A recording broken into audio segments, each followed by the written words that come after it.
everybody, it's nice to see you all again. I happen to be with one of our favorite people today. You may remember him from our first episode, and you may remember him from America's Got Talent Season 15. You won that, didn't you? Yeah. Ladies and gentlemen, Brandon Leak. Hello, everybody. Welcome to Team Harmony's Hate. What are you going to do? Thank you, Ellie and Brandon. How come you get to play with Brandon and we don't? Anyways, I'm Julia. And I'm Angel. Welcome back to part 2 of the status of women here on Team Harmony's Hate. What are you going to do? Please sure to stay tuned in to this entire episode.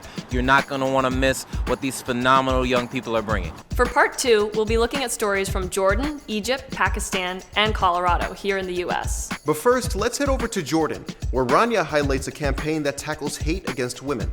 It's bringing life-saving awareness to children on the horrors of honor killings.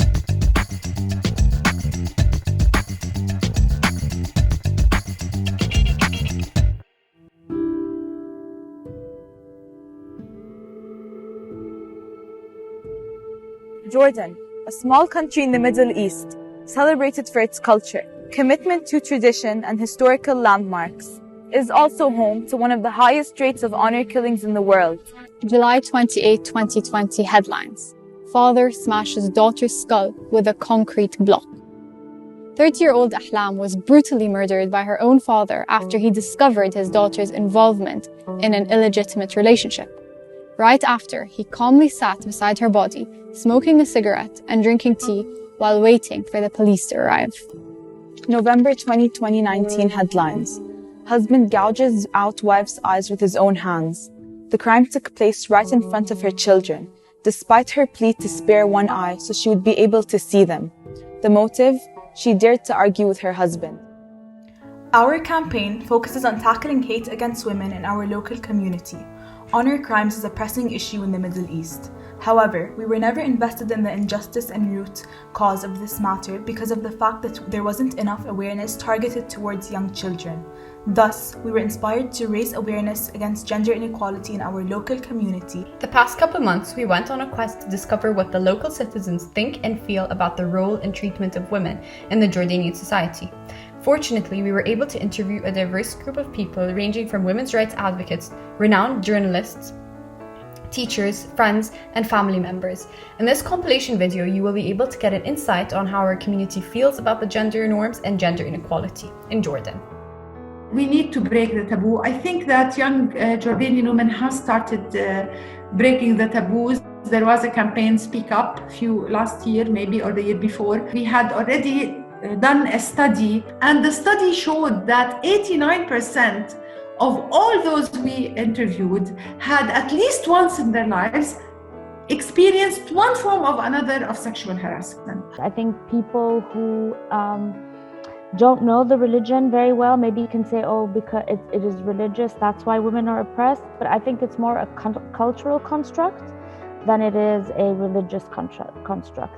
I mean, you still see a lot of conservative families where the woman is not allowed to get a job and she's not allowed to work outside of the house. It's not about the person anymore, it's about yourself. It's an honor killing, you're protecting the honor of the family. Unfortunately, you always have people who will carry certain thoughts and ideologies, and it's hard to change it. So we have to focus on encouraging men and women to look at women as human beings with brains, with values. But I think, of course, here for the younger generation, you have to keep going after what you believe in. You have to keep fighting for raising awareness and believing that you can make a difference. Social changes, they can happen in many different ways, but I think education is really, really important. And we have to put that puzzle piece into play. It's also up to you and the way you want to show up, the way I want to raise my kids, the way I want to be treated as a woman, where you put your boundaries and learn how to put them as you grow up. But I need there to be education for the men also to realize that, in whatever it is, it's a partnership. Thank you, Rania, for showing us that people can take action right where they are. Now, let's go to Egypt, where Salma shares a story of a woman who regretted having FGM, female genital mutilation, inflicted upon her daughters, and recounts the dangerous complications.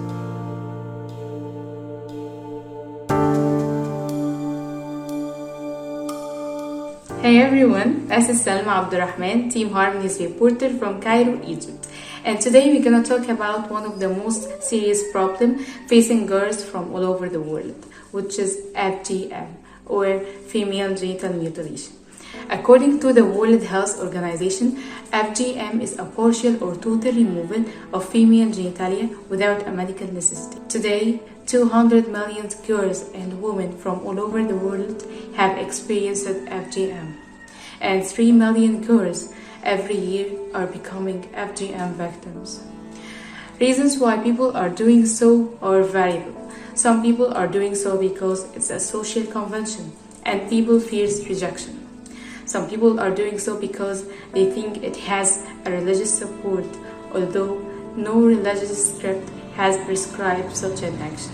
Reasons are variable, but at the end, FGM has no benefit, only harm. While I was searching about FGM status in Egypt, I found a story of a woman. She has 2 daughters, and as a social convention, she decided to perform FGM for her older daughter. The girl performed FGM and she had very dangerous complications. She suffered from excessive bleeding and finally she died. The woman regretted what she has done and she decided to tell everyone that FGM has a real medical dangers and it can really lead to death. She decided not to perform FGM for her younger daughter. Life goes on, and when her daughter got married, and when her husband knew that she hasn't performed FGM, the daughter got divorced. The daughter and her mother faced hard hate and rejection just because she hasn't performed FGM, like it's a shame. This story tells us one thing, is that we need to change people's mindset. We need to take an action and fight more against FGM. Good news today is that there are people already doing so. IFMC Egypt, or the International Federation of Medical Students. They are a group of young people. They are making awareness campaign. They go to countrysides where FGM is overspread. They go with religious scientists and religious leaders trying to convince people to stop FGM. Their last campaign was in the metro station named the White Coat Against FGM. They also have very amazing projects supporting FGM victims and telling their partners how they can deal with them. Yes, FGM exists, but at the same time, there is a strong interference from young people trying to eradicate this violence. Thank you for watching. Good work, Salma. Now we want you to meet our guest, Frida Arey. Frida is a real-life princess from Cameroon who, get this, became an immunology and infectious disease specialist with experience in preclinical models for drug and vaccine development. Now, Frida, I'm not too sure what I just said there, so for the people like me who don't know what that means, what does it really mean? Well, basically what I study or work on is the immune system, which is the army that your body uses to fight against the bad bugs. And the bad bugs for us in infectious diseases are viruses, bacteria, and fungi. That's it. When did you decide this is what you wanted to study? Actually, when I was 9 years old was when I decided that I wanted to do something in the medical field and the sciences, age 9. And how is your upbringing when you were a kid, your childhood? Where did that lead you? How did this bring you to science? Well, first of all, it's my mom. My mom was into the sciences. She studied mathematics when she was in the University of Yaoundé in Cameroon. And she really encouraged me in the passion for sciences. So basically, a lot of my toys were microscopes, chem sets, geology sets. My dad got me an anatomy jaw where you could open up and put in and out all the organs. And that's basically how my upbringing to encourage a girl into the science field pushed me to where I am today. So what roadblocks, has there been anything that's kept you from pursuing your goal in science? My first roadblock would be my inner voice. I have bad imposter syndrome. Sometimes I wondered if I'm the right Frida there, especially being in Germany with all the Fridas around. And the other roadblocks I've encountered is a little bit of like what society view you as or me as. For example, being a woman, being a Black woman, being a dark-skinned Black African woman. So those are the little things that you sometimes have to learn to crawl over or just burgeon through. So how do you wake up every day and have those roadblocks but decide, you know what, no, I'm going to push through it? How do you continue to push through all those roadblocks? First of all, with my cultural, tribal background and my faith, you think about all those women who have come in front of you and fought so hard and they've passed the baton on to you. So you have to hold that baton tight and run that race because you're also doing it for all the younger girls behind you in whichever country. So I always want to feel that if you're a little girl who is like me, whether you're a Dalit or lower caste, dark-skinned South Indian girl or an Afro-Brazilian, an African-American, or even a girl who lives in the slums of Nairobi or Douala, Cameroon, you see me, you hear my story, you know that I'm forging ahead for you to also come behind me to keep that path open for all the future generations of women coming behind us. And yeah, it's all about the womanhood mostly. So what would you tell that young woman that's looking up at you and maybe wants to get into science but isn't so sure that they can survive in a male-dominated field? I will tell her that first of all, listen to your instincts. You know why you want to go into science and you are so unique.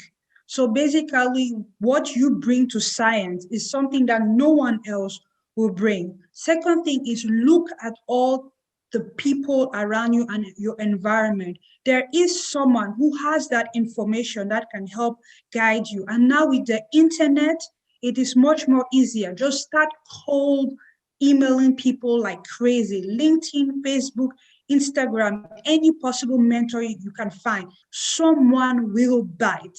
You just have to believe that someone will bite and help show you the way. So in your journey so far, what is the single best piece of advice you've ever received? Single best piece of advice. Be kind to yourself. Be gentle with yourself. You work so hard. You do so much. Sit down, take time every 3 to 6 months and be like, what have I accomplished?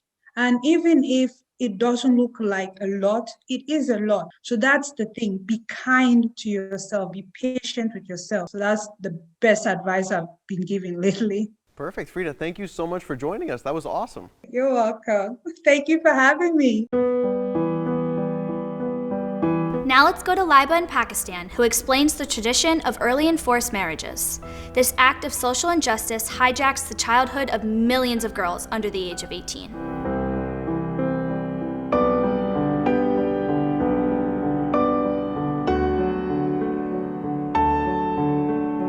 Marriage is a two-way contract and the decision must include commitment from both people getting married.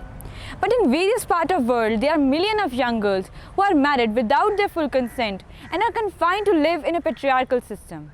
Yes, I'm talking about early and forced marriages, and this is Laiba Umar. Early marriage is a major violation of human rights, child protection, and international laws. This tradition of social injustice rips off childhood from millions of girls under 18, evacuates their basic right of education, snatches their freedom, and traps them in the cycle of poverty, where they have no control over their life and are bound to live according to their husbands. All of this results in a higher risk of domestic violence, low literacy rate, an unstable mental and physical health, and an unhappy relationship, gender inequality, and lastly, economic instability.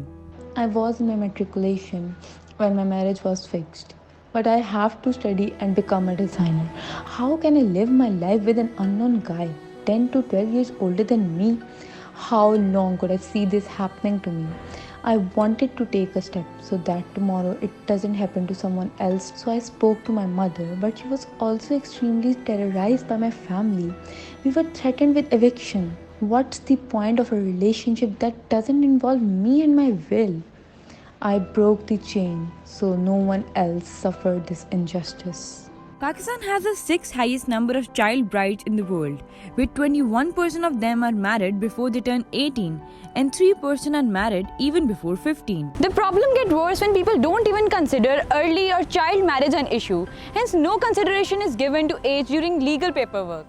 My name is Fatma Chaddar and I am the chairperson Punjab Women Protection Authority. The minimum age for a girl to get married in Punjab is 16 and we know it is still very young. Before getting married, first of all, her education must be completed. She should know her rights.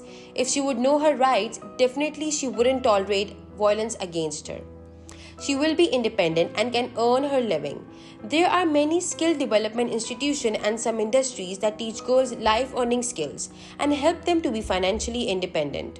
We are strongly encouraging that the minimum age of the girl to marry should be 18.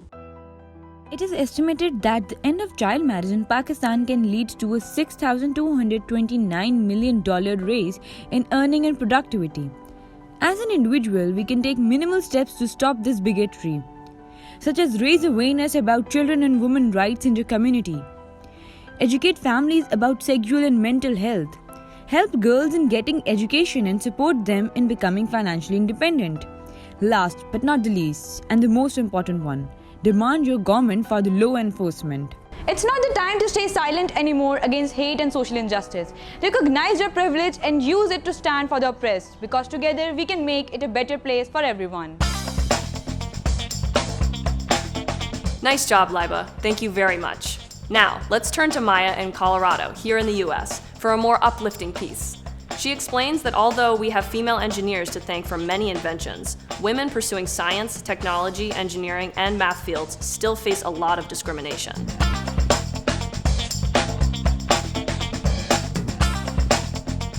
This is Maya, reporting from Colorado in the United States.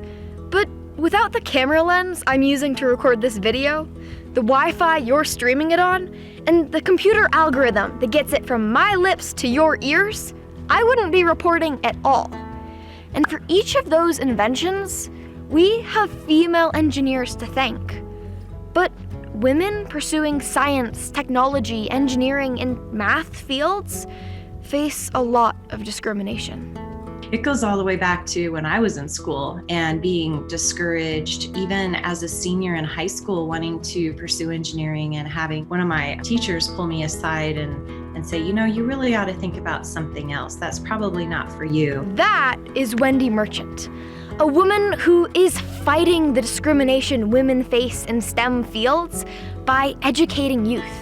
She's the founder and executive director of an organization called STEM Blazers. I worked for 20 years in the industry as a mechanical engineer. And while I was focusing on opportunities for robotics and engineering and coding for my son, I found that there were very few young ladies who were engaging in these opportunities. And so I started to do some research.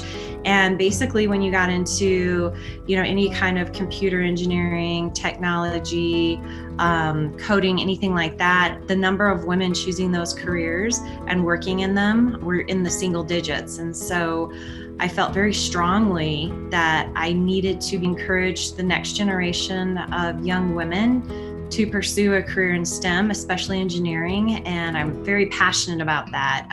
If I can do it, I know there's so many amazing, talented girls out there who are absolutely capable of doing it.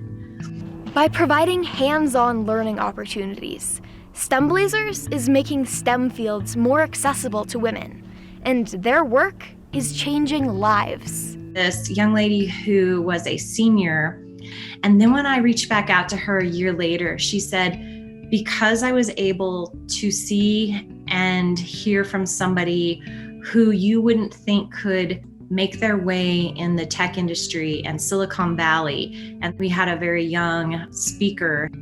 After she shared her message, this high school student decided that she will be graduating with a computer science degree and working in cybersecurity. She had the experience. She became passionate. She's like, you know what? I can do this too. And that's what we want to do. We want to inspire girls to really pursue what it is that they really are excited about, even when the world tells you that, hey, that's not a traditional career for a girl, or you're not going to do very well at it. We help change that course of direction for her. At the end of the day, STEM Blazers is proving sexist stereotypes wrong by empowering youth. You can do anything that you want to do. It's not a brain function issue. It's not that we don't have the same ability to solve problems than males do. It's building your confidence and surrounding yourself with people who want to lift you up, and realize that you don't have to change who you are if you want to be a software engineer or a mechanical engineer. Be true to yourself. Your voice is missing, and STEM industries need women. We need that unique perspective. Thanks, Maya, for ending our show on a positive note. Incredible work. Empowered women, empower women. Empowered women, empower women. Empowered women, empower women.